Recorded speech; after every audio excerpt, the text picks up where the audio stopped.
नमस्कार दोस्तों, स्वास्थ्यशिक्षा.com के चैनल पर आपका स्वागत है। हम आशा करते हैं कि आप और आपके परिजन स्वस्थ होंगे। दोस्तों, आज की वीडियो में हम बात करने वाले हैं ब्लैक फंगस यानी म्यूकरमाइकोसिस के बारे में। हमारी आशा है कि जिस किसी ने ये वीडियो को अंत तक देख लिया उसे कभी ब्लैक फंगस नहीं होगी, और अगर ब्लैक फंगस हो जाती है या वो आदमी उस ब्लैक फंगस का शिकार हो जाता है तो उसे इस बीमारी को पहचान करने में और उसका इलाज करने में मदद मिलेगी। दोस्तों, हमारा आपसे निवेदन है कि इस वीडियो को दिल खोल कर शेयर करें ताकि ये वीडियो हर किसी तक पहुंच सके। अगर आप चैनल पर नए हैं तो प्लीज़ चैनल को सब्सक्राइब करें और बेल आइकन को भी दबा दें। दोस्तों, सबसे पहले हम बात करेंगे ब्लैक फंगस क्या है। दोस्तों, इन तस्वीरों में आप देख सकते हैं कि एक काले रंग का धब्बा या दाग है जो कि फ्रूट्स के ऊपर यानी कि फलों के ऊपर लगा हुआ है। जब फल और सब्जियां कई दिनों तक फ्रिज या बाहर नमी वाले स्थानों में पड़ी रहती है तो काले रंग के धब्बे इन पे आ जाते हैं। दोस्तों, ये एक प्रकार की फंगस है जिसे ब्लैक फंगस कहते हैं। दोस्तों, हम इस वीडियो में देखेंगे कि ब्लैक फंगस का बचाव कैसे करें, अगर शुरू हो गया है तो पहचान कैसे करें, अगर हो गया है तो उससे बचाव कैसे करें। म्यूकरमाइकोसिस एक तरह की फंगस है। दोस्तों, फंगस एक तरह का जीता जागता कीटाणु होता है, जीवाणु होता है।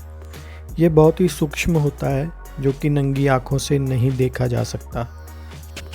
जितनी भी दोस्तों अभी तक रिसर्च सामने आई हैं उनसे ये पता लगा है कि ये ब्लैक फंगस उन जगहों पर पनपता है जहाँ पर हवा का बहाव कम होता है, यानी कि वेंटिलेशन बहुत कम होती है। वहीं पर ये कीटाणु पनपता है। ये हवा से नहीं फैलता दोस्तों, ये सतह से सतह पर फैलता है।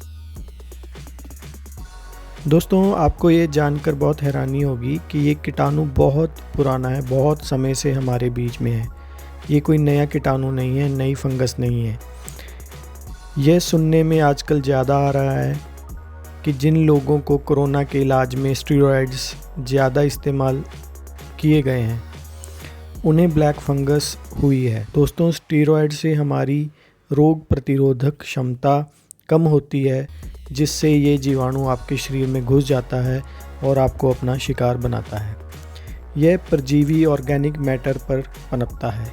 ऑर्गेनिक मैटर से हमारा मतलब है पुरानी सब्जियां, जैसे कि टमाटर पर आपने देखा होगा कि काफ़ी दिन पुराने टमाटरों पर काले रंग का एक दाग आ जाता है जिसे ब्लैक फंगस कहते हैं। इसके अलावा 2-3 दिन पुराना गूंधा हुआ आटा जो आप फ्रिज में रखते हैं उस पे भी आप एक काले रंग का धब्बा देख सकते हैं, फफूंदी टाइप। और पैकेट फूड हो जो काफ़ी दिनों से खुला हो, खाया ना गया हो, जैसे कि ब्रेड हो। उसके अलावा दोस्तों गंदे कपड़े, बेड की चादरें, इन पे भी ये जीवाणु पनपता है। ये आपके पसीने की नमी से ये आपके कपड़ों में और आपकी जो चादर है उनमें ये पनपता है। उसके अलावा दोस्तों जहाँ पर पानी की लीकेज होती है, जैसे कि रसोई का सिंक के नीचे जो जगह होती है वहाँ सीलन रहती है, वहाँ पर ये जीवाणु पनपता है। टंग क्लीनर भी एक और जगह है जहाँ पर ये पनप सकता है, क्योंकि हमारी जो जीभ होती है इसके ऊपर जो रेशा होता है वो भी एक ऑर्गेनिक मैटर है। तो अगर आप टंग क्लीनर यूज़ करते हैं, उसको इस्तेमाल के बाद अच्छे से नहीं साफ़ रखते तो उस पर भी ये पनप सकता है, उस पर भी ये पनप सकता है। दोस्तों, अब अगले चरण में हम देखते हैं कि ब्लैक फंगस को पनपने को रोकने के लिए हम क्या उपाय कर सकते हैं। तो दोस्तों, सबसे पहला काम जो आपने करना है कि पुरानी फल और सब्जियां जिनके ऊपर काले रंग का धब्बा, फफूंदी आ गई है, उनको इस्तेमाल नहीं करना, उसको आपने फेंक देना है। दोस्तों, ज़्यादातर भारतीय घरों में क्या होता है कि जो फल या सब्जियों के ऊपर फफूंदी आ गई है, ब्लैक फंगस आ गई है, उसको हम उस हिस्से को काट के अलग कर देते हैं और बाकी का सब्जी या फल को हम इस्तेमाल कर लेते हैं। और दोस्तों, हमें ऐसा नहीं करना, हमें उस फल और सब्जी को फेंक देना है, उसको इस्तेमाल में नहीं लाना। तो ये हमारा पहला उपाय है। दूसरा उपाय है कि आप अपने कमरे को, अपने सोने वाले कमरे को आप अच्छे से हवादार रखें। दोस्तों अगला काम आपने ये करना है कि जो आपने अपने कपड़े हैं वो प्रतिदिन आपने बदलने हैं, ताकि पसीने से ये जो ब्लैक फंगस है ये आपके कपड़ों पे ना पनपे। दोस्तों इससे अगला उपाय है कि अपनी जो सोने वाला कमरा है उसके बेड की चादरों को आप दूसरे तीसरे दिन, तो उससे ये जो ब्लैक फंगस है इसके जीवाणु मर जाता है। नए समय में लोग दोस्तों ऐसा ही किया करते थे। हमारे बुज़ुर्ग जो हैं हर चीज़ को धूप में जो है सुखाया करते थे ताकि वो जीवाणुओं से मुक्त हो जाए। दोस्तों अगले चरण में हम बात करेंगे कि अगर आपको ब्लैक फंगस हो गई है तो इसके सिम्टम्स क्या हैं, इसकी पहचान कैसे करें। तो चलिए दोस्तों इस बारे में बात करते हैं। दोस्तों ये बात बहुत ध्यान रखने वाली है कि ये जो ब्लैक फंगस है ये चीनी या मीठे में बहुत जल्दी पनपता है। इसलिए आपने सुना होगा कि जो लोग डायबिटिक हैं उनको ब्लैक फंगस होने का खतरा ज़्यादा है। तो अपनी जो डायबिटीज़ है उसको कंट्रोल में रखें दोस्तों। और दोस्तों अगर आपको ब्लैक फंगस हो गई है तो आपको कुछ सिम्टम इस प्रकार के हो सकते हैं कि आपको बुखार आ सकता है, निरंतर आपको बुखार आएगा। आपका सर दर्द, निरंतर सर दर्द हो रहा है। निरंतर से मेरा मतलब है कि आपको 1-2 दिन 3 दिन लगातार सर दर्द होगा।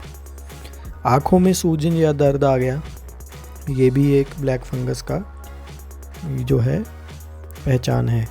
कभी कभी आपको काले रंग की रेशा या काले रंग का खून आता है, चाहे आप खांस रहे हैं, चाहे शौच में आपको काले रंग का खून आ रहा है या रेशा आ रहा है खांसते वक्त या शौच के समय या यूरिन करते टाइम भी, तब आपको ध्यान रखने की ज़रूरत है। ये भी एक लक्षण है, एक ब्लैक फंगस का लक्षण हो सकता है। और दोस्तों शरीर का जो हिस्सा ब्लैक फंगस का शिकार हो जाता है उसे ब्लैक फंगस पूरी तरह से डैमेज कर देता है। तो ज़्यादातर केसों में हमें ये देखने को मिलता है कि उस हिस्से को काटकर शरीर से अलग ही करना पड़ता है ताकि ये फंगस इन्फेक्शन ज़्यादा ना फैले। दोस्तों अगर ये वायरस आपके दिमाग में पहुंच गया तो ये जानलेवा साबित हो सकता है। ये बहुत ही ख़तरनाक स्थिति होती है, तो इसलिए ये इतना घातक जो है फंगस है, आजकल ये इतना घातक बनी हुई है। तो ये कहीं भी हो सकता है, जीभ में, चमड़ी में, लीवर में, दिमाग में, आँखों में, कानों में, ये शरीर के किसी भी ऑर्गन को डैमेज कर सकता है। इसके और भी लक्षण हैं, जैसे कि आपका जो है आधे फेस का जो रंग है वो लाल हो गया है, सूज गया है, ये भी एक इसका लक्षण है। खांसी है और शरीर के किसी एक हिस्से में दर्द हो रहा है जहाँ पे ये